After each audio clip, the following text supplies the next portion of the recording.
Hey, it's Lemon. Welcome to the Backlogs. Hope you're doing well. Just a quick reminder that you've got a few more days to get a Firebound Plushie before the campaign ends, so if you're like me and constantly forget what you were doing 5 minutes ago and still need to get your hands on one, there's a link in the description. And with that reminder out of the way, onto the video. Dark Souls! This game has been around for nearly 15 years now, somehow, and during that time, players have beaten it in every way they can think of. But there's one gameplay style that stands out from the rest, a style so insanely simple that it works every single time, no matter who's at the wheel. Ladies and gentlemen, may I present to you, Ultra Greatswords.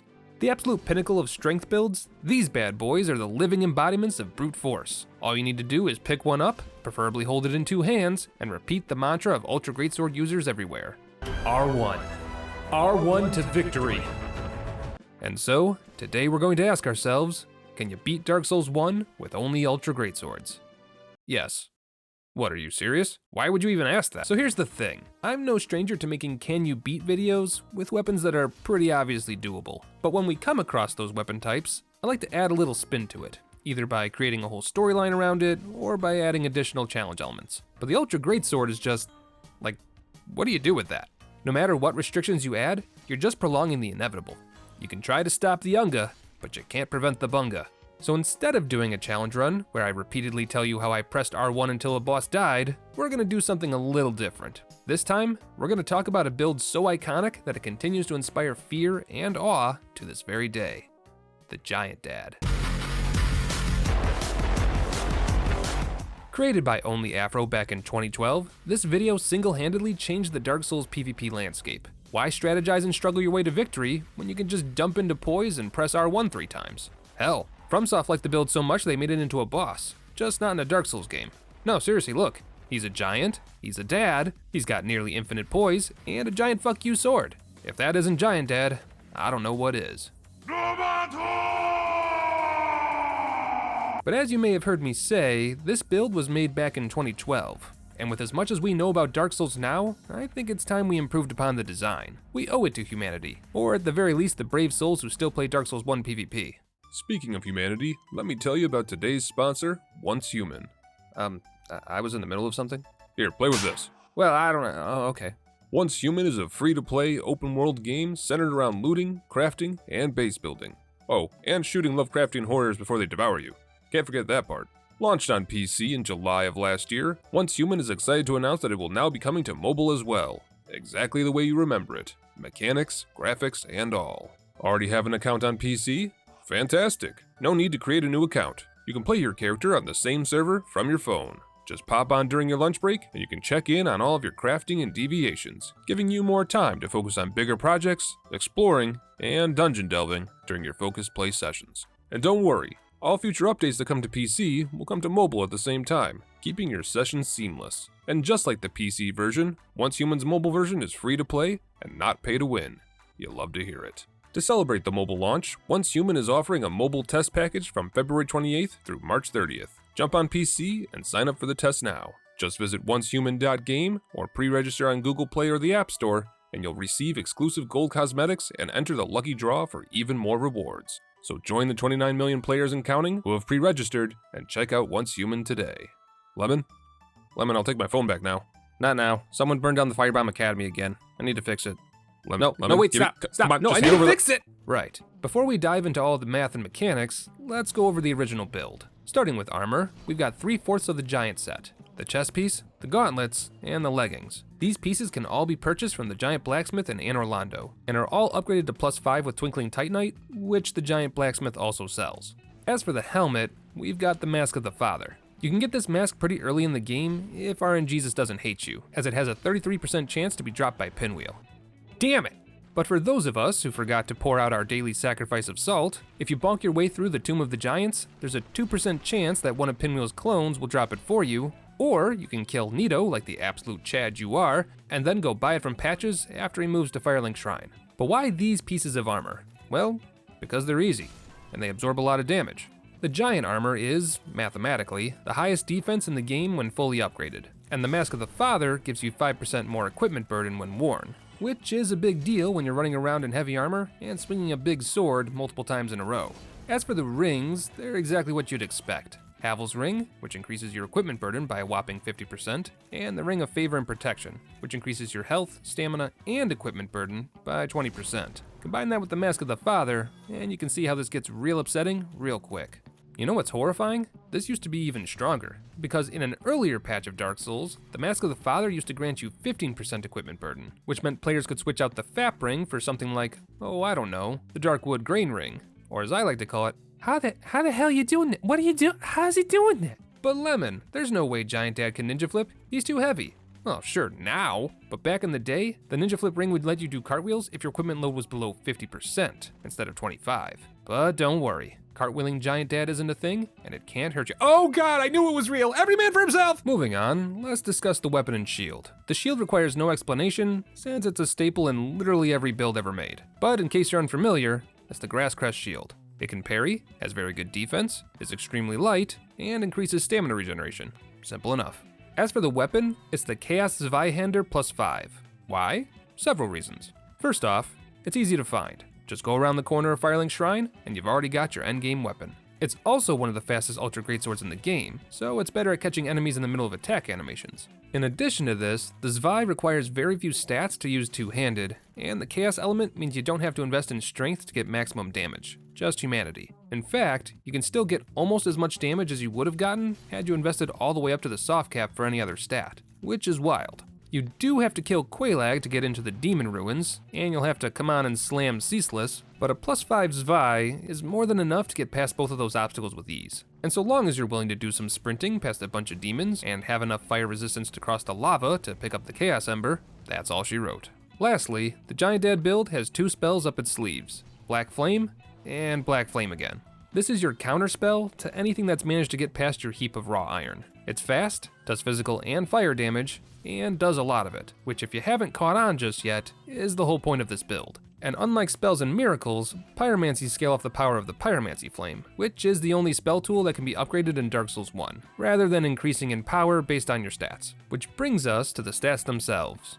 48 vitality, 66 endurance, 12 attunement, 16 strength, 10 dexterity, and base bandit stats for the rest. Don't think too hard about these, as the logic behind the choices is very simple. Just enough strength and dexterity to use the Chaos Zweihander, just enough attunement to have 2 spell slots, and the rest of your points dumped into health and stamina because you don't need to strategize, you just need to outlast your opponent physically and be able to fast roll. Return to Monkey. All of these stats bring your character to soul level 99. Which at the time was the optimal soul level for invasions. Nowadays, we know a lot more about how the soul level affects invasions, which is going to help us beef up this build a bit more, but I'm getting ahead of myself. So, there you go. That's GiantDad.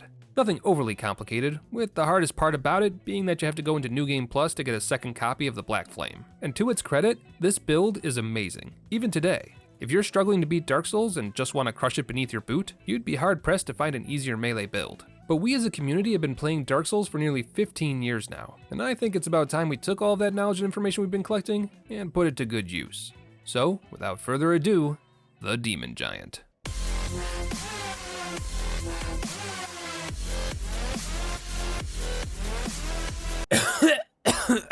Oh god, how do people do that? Behold, the work of 5 sleepless nights and an unhealthy amount of coffee. An absolute monster on multiple levels, this beast can decimate Dark Souls and, with a skilled operator, make any PvP encounter last as long as it takes you to land a single hit. Don't believe me?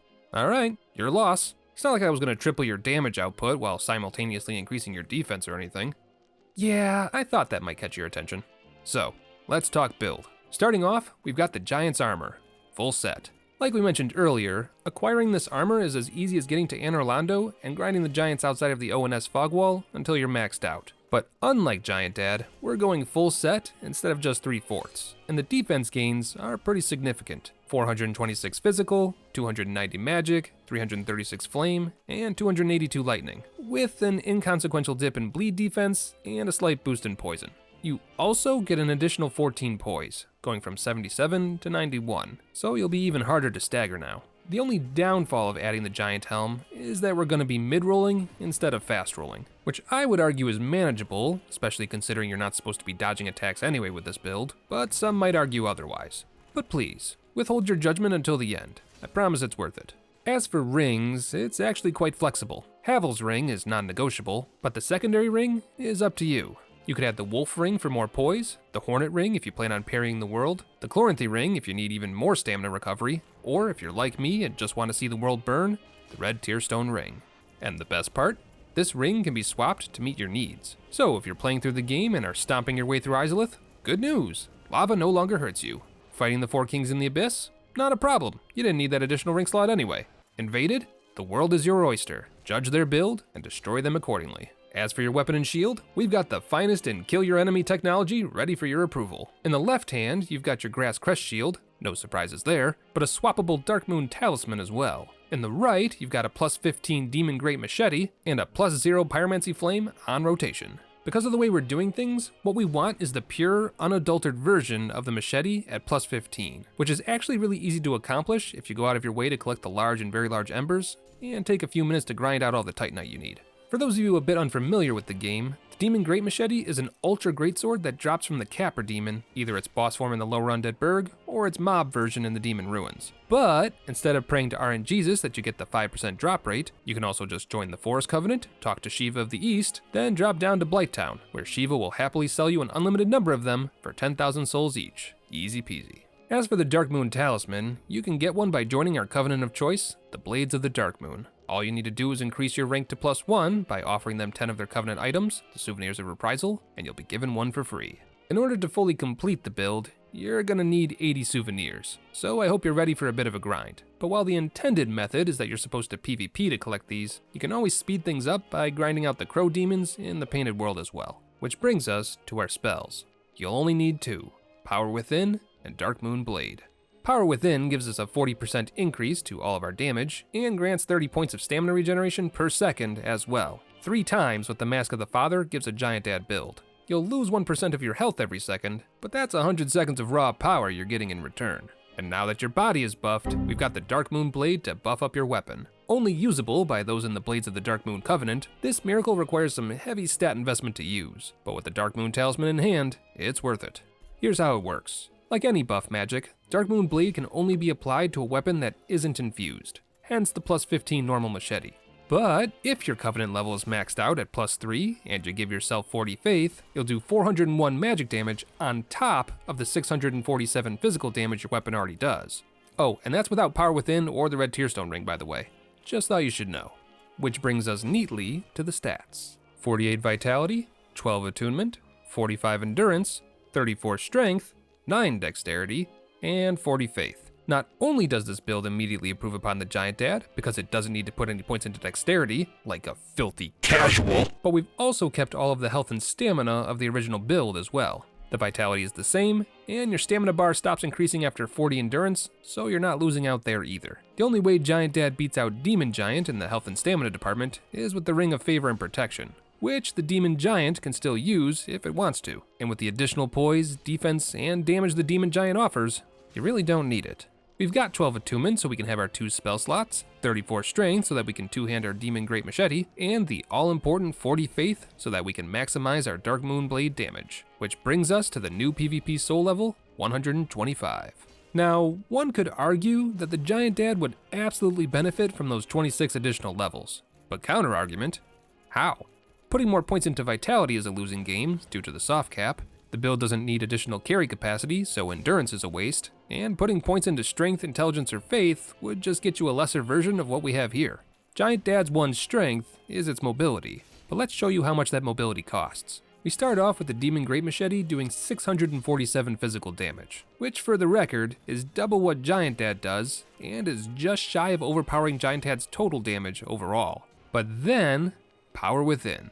Giving us an instant boost, we now have triple GiantDad's stamina regen and a whopping 906 physical damage. But why stop there? Swap over to the Dark Moon Talisman and apply Dark Moon Blade. And we now have not the original 401 magic damage I mentioned before, but 561 due to Power Within's boost. A grand total of 1,466 damage compared to GiantDad's 678. And the best part? Depending on your ring of choice, you get to decide what kind of weapon of mass destruction you are. Use the Chloranthy ring, and you'll never have to stop swinging. Use the Wolf ring, and nothing short of a cannon is going to be able to stop your animations. Use the Hornet Ring, and you can bring the one-shot challenge to every enemy that dares to use a parryable attack against you. But be willing to risk it all, and you'll see numbers that make even the gods tremble in fear. The Red Tearstone Ring, when activated, brings your physical damage output up to 1,360, for a grand total of 1,921 when combined with the magic from the Dark Moon Blade. Per swing. And remember, this is your ultimate form. Before RTSR activates, you're still swinging your machete with more force than a speeding train, so there's no reason to wait patiently for your enemies to bring you down to 20% health. This is just your insurance policy, that surprise boost in damage that will catch your opponent off guard, and, more likely than not, outright kill them in a single hit.